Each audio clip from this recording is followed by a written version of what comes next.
What is it that comes to your mind when you hear the word problem? Excitement or burden and discomfort? Better still, what do you think would happen to your life if you begin to look at problems as the biggest opportunity you have to discover, display the potentials you have, but you never knew you had, and create solutions that announces you to your world? Well, this and much more we want to explore in our program today. This is the JAB Show. We're working with you. Don't forget to unleash your life, your career, and your business. And today with me, as part of our audience, live audience, are students of the Life by Design Ultimate Entrepreneurship course. Can you please make welcome our viewers and listeners wherever they are? Thank you. Don't forget, just a reminder that the JAB Show is powered by Life by Design and its partners, AfriCell, RC Bank, AYV Media Empire, Inky Media, Chicken Town, Sweet Your Life, Sweet You Mort. Welcome back. As I said at the top of the show just now, sometimes, a lot of the times when you talk about problem, the moment you mention the word problem, people think it's something to run away from. It's problem, it's discomfort. It's something you shouldn't be facing. It's something you should avoid. But again, big question. What if, problems create opportunities? And I've seen it all over the place. My biggest triumphs in life came out of solving the biggest problem that was available at the moment. We have stories about David and Goliath in the Bible, and every bit of those stories, people make themselves known to the world when they solve a big problem. So maybe the thought is you shouldn't be running away from problems. You should find the tools that are required to solve problems, because problems advance society. Problems create better solutions. Discovering, the solutions to problems, whether they have to do with illnesses, advances the world and increase the quality of life of people. That's what we want to talk about today. And to help me go through this is no less a person than the lead facilitator for the Life by Design Entrepreneurship course, Ultimate Entrepreneur course. Not just lead facilitator, but it's also the curriculum. He's developing the curriculum and also lead facilitator. Would you please make welcome Mr. His name is Alpha Habib. His name is Alpha Habib Bangura. Alpha, welcome to the show. Thank you very much. Have you been on the LVD show before? No. Have I engaged you on radio before? Yes. That is a long time ago. Maybe in April, that's when we started talking. Can you share a bit of how much metamorphosis has taken place in this process of designing this Ultimate Entrepreneur course, and what a joy to have you on board with us. Once again, thank you. It's been an amazing journey filled with growth, because I remember the first time we met, it was in Rwanda. I think it was 2018, November 2018. Yeah, it was 2018, in October. October 2018, that's when I met Alpha in Rwanda, Kigali, and he was student at the Africa Leadership University. And it's funny because, like, I asked you the question, who studies curriculum development? And it's funny, in my ignorance, and I thought, and how that journey has connected to where we are today. But let's talk about problem solving. First thing you talk about problem, people frown. People don't like problems. People run away from problems. Now, apart from the fact that you've curated the materials that we're going through, that these students have been privileged to be learning. Question: why learn to solve problems? Why is it important? For me, even from a personal point of view. First of all, I would say I'm from the Miles Monroe School of Thought. Okay. So problems are a human definition of an opportunity to grow. So when human definition of an opportunity to grow. So problems are humans. That's the way humans define an opportunity to grow. Yeah. So if you look at them from a positive perspective, to say this is something I can address, this is something I can learn from and move on, you would then progress. But if you look at it as a stumbling block or as an obstacle that will weigh you down, that will kill you down, then that is definitely what it would be. So why we solve problems? We solve problems to make life easy and simple. So, and we also solve problems to create wealth. And that is where entrepreneurship comes in.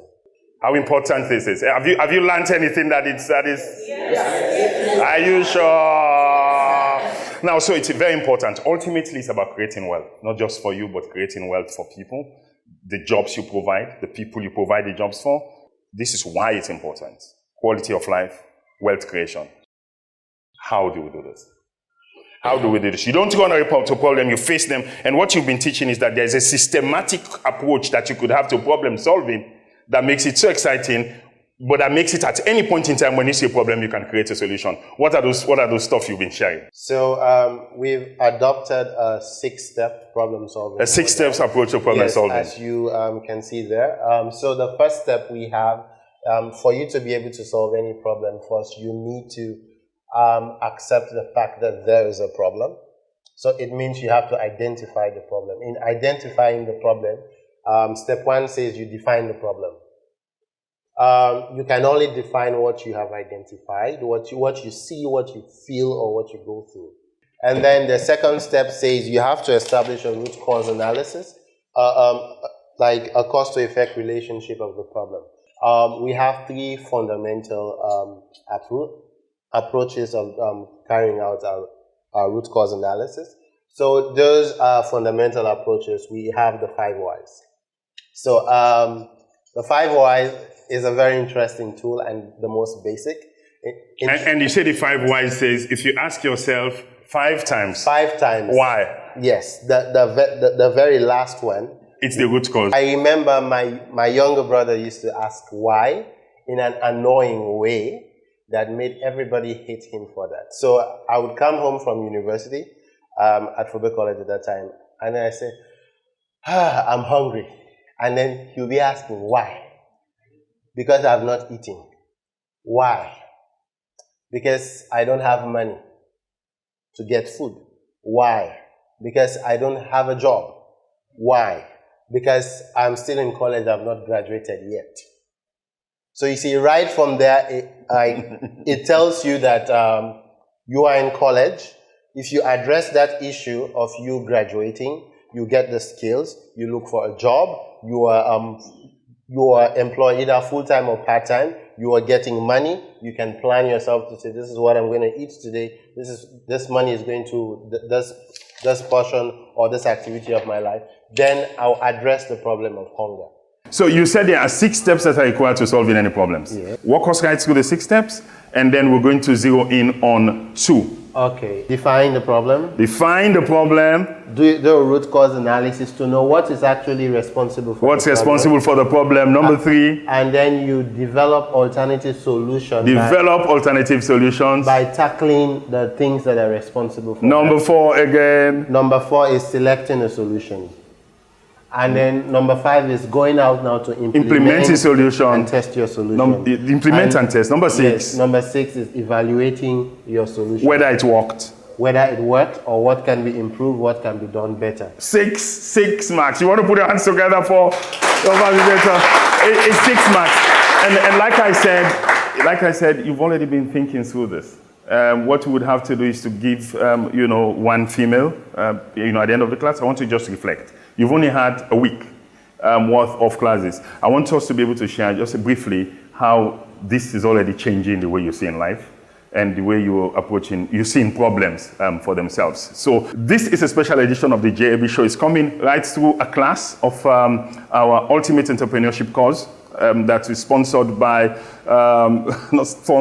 funded by the government of Sierra Leone and the World Bank, and we're privileged as Life by Design to have been one of the implementing partners of the government. This through the Ministry of Technical and Higher Education and the Skills Development Fund Secretariat. It's part of the Skills Development Fund project. Put your hands together again. We're thankful to everybody that has made this possible by virtue of which we are here. We were talking about problem solving. We are training these young men and women to be at the forefront of not complaining about problems, but knowing that problems are opportunities for them to explore potentials that are in them, explore potentials that are in you, that you didn't know exist, where if those potentials come out, you provide solutions that announce you to your world like I have been announced to my world, like Alpha is being announced to his world by virtue of the challenge we gave him at LBD, and he's digging deep. I can't tell you how much growth has taken place in Alpha's life over the last. It's one thing to talk about creating a curriculum. It's another thing to develop it yourself. And so again, it's a great privilege that we are here. But Alpha, let's go now. What I want us to do is to take a typical problem. You started talking just now about your younger brother asking you why 5 times. Well, let's go typically how you would go through defining a problem and finding out its root causes. Take any question that you want us to look at. Any problem. Okay, so let's go with one of the problems we have analyzed over the week in class. It's good that the students themselves are here. So exactly 4 years ago today, we had the mudslide disaster.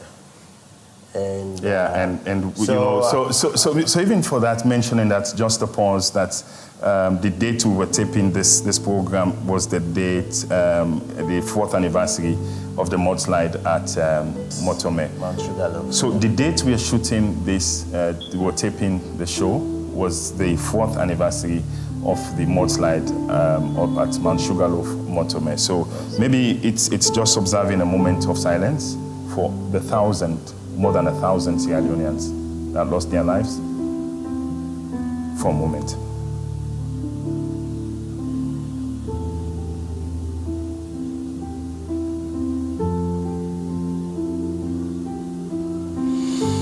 We pray that their soul rest in perfect peace. And you know, when we say never again, maybe have a way that we could say never again for this to happen in our nation.